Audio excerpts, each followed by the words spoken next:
Hello दोस्तों, समृद्धि technical में आपका हार्दिक स्वागत है।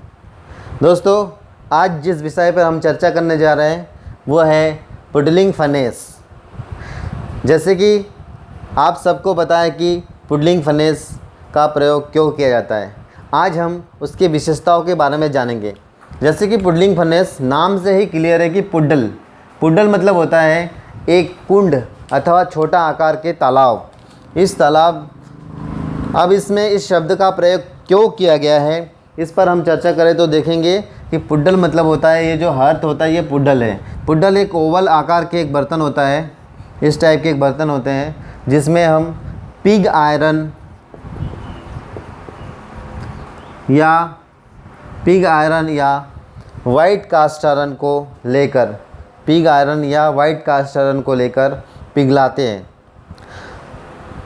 सबसे पहले मैं आपको बहुत छोटे से एग्ज़ाम्पल के तौर पे बताना चाहूँगा कि ये जो प्रोसेस है ये बहुत एक आसान सा प्रोसेस है। चलिए पहले हम इसके पार्ट्स के बारे में देख लेते हैं। देखिए, इसके 3 हिस्सा है। आप यदि इसको जानेंगे तो बहुत इजी पड़ेगा आपको। सबसे पहला हिस्सा, यहाँ से हम आग तैयार करते हैं, ये आग। दूसरा, ये एक बर्तन है जिसमें हम वाइट कास्ट आयरन और पिग आयरन को भर के रखते हैं। और तीसरा इसकी चिमनी है। बस इस 3 चीज़ को आप समझ जाएंगे तो ये बहुत आसान हो जाएगा। तो करना क्या है, सबसे पहले आप एक बर्तन में पिग आयरन या वाइट कास्ट आयरन को बर्तन में डालें। डालने के बाद आप यहाँ से आग जलाएं, फ्यूल रख के यहाँ आग जलाएंगे तो ये है, आपको यश दिख रहा होगा कि यहाँ से जो आग जलेंगे उसके बाद वो अवशिष्ट यहाँ गिरता है। जैसे आग जलाएंगे तो हमारा जो उद्देश्य होगा, हम डायरेक्ट फ्लेम इसके संपर्क में नहीं लाएंगे, मतलब आग को इसके संपर्क में नहीं लाएंगे। तो हम यहाँ से आग जलाएंगे तो आग जलाने से इसके जो फ्लेम बनेगा ये यहाँ से घूम के यहाँ जाएगी। क्योंकि यहाँ से हम थोड़ा सा एयर भी डालते हैं ताकि इसमें थोड़ा सा प्रेशर बना रहे। जैसे हम यहाँ से प्रेशर डालेंगे तो यहाँ से आग यहाँ जाके इसके नज़दीक पहुँचेगी और इस हीट के कारण, इस चैम्बर के अंदर हीट के कारण इस बर्तन में रखा हुआ धातु लगातार पिघलता रहेगा। अब ये प्रोसेस चूँकि 10 घंटे तक चलते रहता है, इसलिए ये पिघला हुआ धातु में जो भी अशुद्धियाँ वगैरह हैं, पिग आयरन और वाइट कास्ट आयरन में जो अशुद्धियाँ रहती है, कार्बन रहती है, वो ऊपर आने लगता है और ये प्रोसेस लगातार चलता रहता है। तो इसमें जो कार्बन रहता है वो कार्बनिक एसिड में बदल जाता है और जो सिलिकॉन रहता है वो सिलिकॉन ऑक्साइड के रूप में आकर स्लैग के रूप में ऊपर तैरने लगता है। और ये प्रक्रिया लगातार चलते रहता है। तो जैसे ही कार्बन ऊपर आ जाता है, ये तेज़ फ्लेम जो है उसको जला देती हैं और यहाँ चिमनी से होते हुए ये बाहर हो जाता है। एक पुडलिंग फर्नेस का बहुत सिंपल सा एक फंडा है। अब हम देखेंगे कि ऐसा क्यों कर रहे हैं, ऐसा करने का क्या उद्देश्य है। तो हमारा एक उद्देश्य है कि पिग आयरन और कास्ट आयरन में कितना % कार्बन था, 4% तक के कार्बन होता है और उसको हमको कम करके 0.10% तक लाना है। इसका मतलब ये है कि हम कार्बन को और अशुद्धियों को कम करके लोहा को शुद्ध करेंगे, इसीलिए हम पुडलिंग फर्नेस का प्रयोग किया जाता है। ये प्रक्रिया 10 घंटे तक चलती है और 10 घंटे बाद जब आप इसको मेटल को निकालेंगे तो लोहा शुद्ध रूप में मिलेगा। फिर आप उसको निकाल के फिर से एक बार आप आकार देके उसको एक बार फिर से ड्राफ्टिंग पीटते हैं, जिसे बलूम कहते हैं, बलूम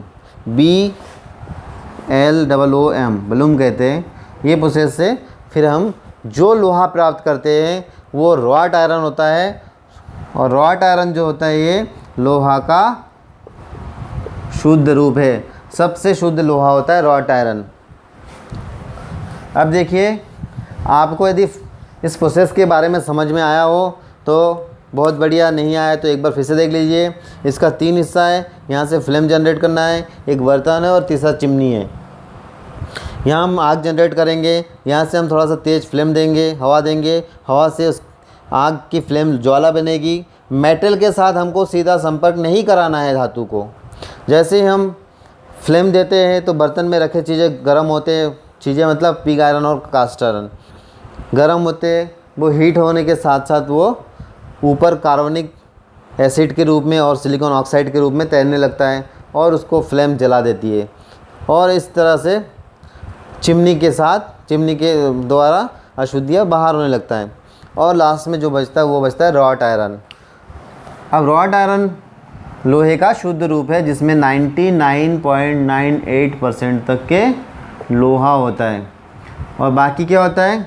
तो बाकी होता है 1.1% सिलिकॉन। एकदम ख़त्म तो नहीं होता है, कुछ ना कुछ तो बचता ही है। तो 0.1% सिलिकॉन, 0.02% कार्बन, फास्फोरस बचेंगे 0.02%, मैग्नीज 0.02% और सल्फ़र बचेंगे 0.02%। ये इतना चीज़ बच जाता है ना। लेकिन हमारा लोहा जो है वो शुद्ध लोहा मिल गया है। मुझे ऐसा लग रहा है कि सभी लोगों को क्लियर है। मैंने बहुत ही आसान तरीक़े से आपको समझाया। अब इसके गुण क्या हैं? शुद्ध लोहा तो है ही है, तो इसका और क्या क्या गुण है? गुण के बारे में थोड़ा सा हम आपसे चर्चा कर लेते हैं। सबसे पहली बात तो ये लोहा का शुद्ध रूप होता है और इसका मेल्टिंग पॉइंट होता है 1600 डिग्री सेल्सियस। ठीक है, इसका मेल्टिंग पॉइंट होता है। अगली बात, इसका टेंसाइल स्ट्रेंथ बहुत अच्छा होता है। तो इसका टेंसाइल स्ट्रेंथ होता है 3.15 टन मेट्रिक टन।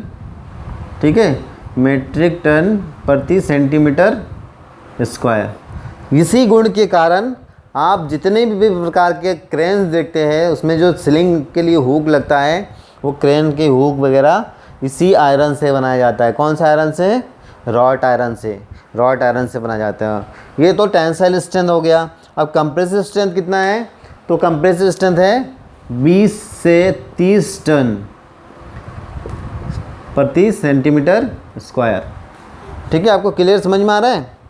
तो इसका जो टेंसाइल स्ट्रेंथ है वो बहुत बढ़िया है। कंप्रेसिव स्ट्रेंथ तो अच्छा है लेकिन टेंसाइल स्ट्रेंथ भी बहुत अच्छा है। चूँकि हम लास्ट टाइम हमने जब कास्ट आयरन के बारे में पढ़ा था तो उसमें हमने देखा था कि उसमें कंप्रेसिव स्ट्रेंथ अच्छा था पर टेंसाइल स्ट्रेंथ बिल्कुल भी ठीक नहीं था।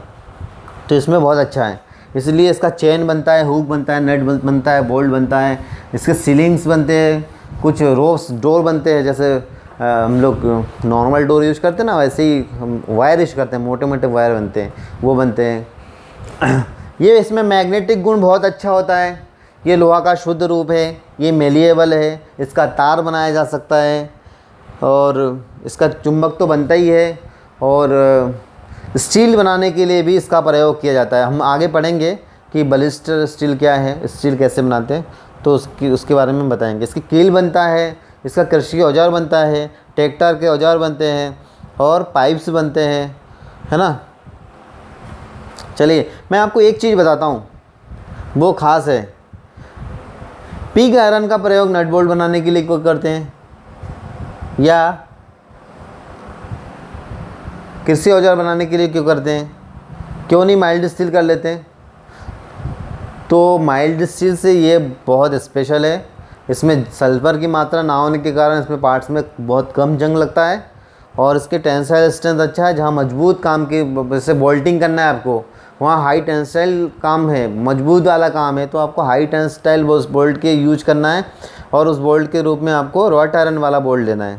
तो ये एक स्पेशल है। इसके अतिरिक्त आपको इसका बेल्डिंग करना आसान है, इसका फोर्जिंग करना आसान है ना। कुल मिला के ये बहुत स्पेशल यूज होता है और जब आप इसको पढ़ेंगे तो आप देखेंगे कि आपके लिए बहुत इजी हो गया। मैंने कोशिश किया कि आपको बहुत अच्छे से समझाया और आपको यदि लगता है कि मैंने अच्छा समझाया और बहुत इजी समझ गए आप, तो मेरे चैनल को सब्सक्राइब करिए और आप शेयर करते रहिए, क्योंकि जैसे आप शेयर करेंगे तो आपके किसी आवश्यक दोस्त तक पहुंच जाएगा मेरी आवाज़। यदि आपको मेरा समझाया गया चीज़ नहीं समझ में आया हो तो मुझे कमेंट्स करिए, मैं आपके प्रॉब्लम को सॉल्व करूंगा। और थैंक यू, आप लोग देखते रहिए हमारे चैनल और सब्सक्राइब करते रहिए। Thank you. और अगला वीडियो जो है हमारा वो स्टील होगा, वो बहुत ही अच्छा वीडियो है। स्टील क्या है उसमें मैं आपको बताऊंगा, टूल स्टील क्या है और मीडियम कार्बन, हाई कार्बन, कौन सा स्टील कैसा होता है। तो अगला वीडियो ज़रूर देखें। Thank you for watching.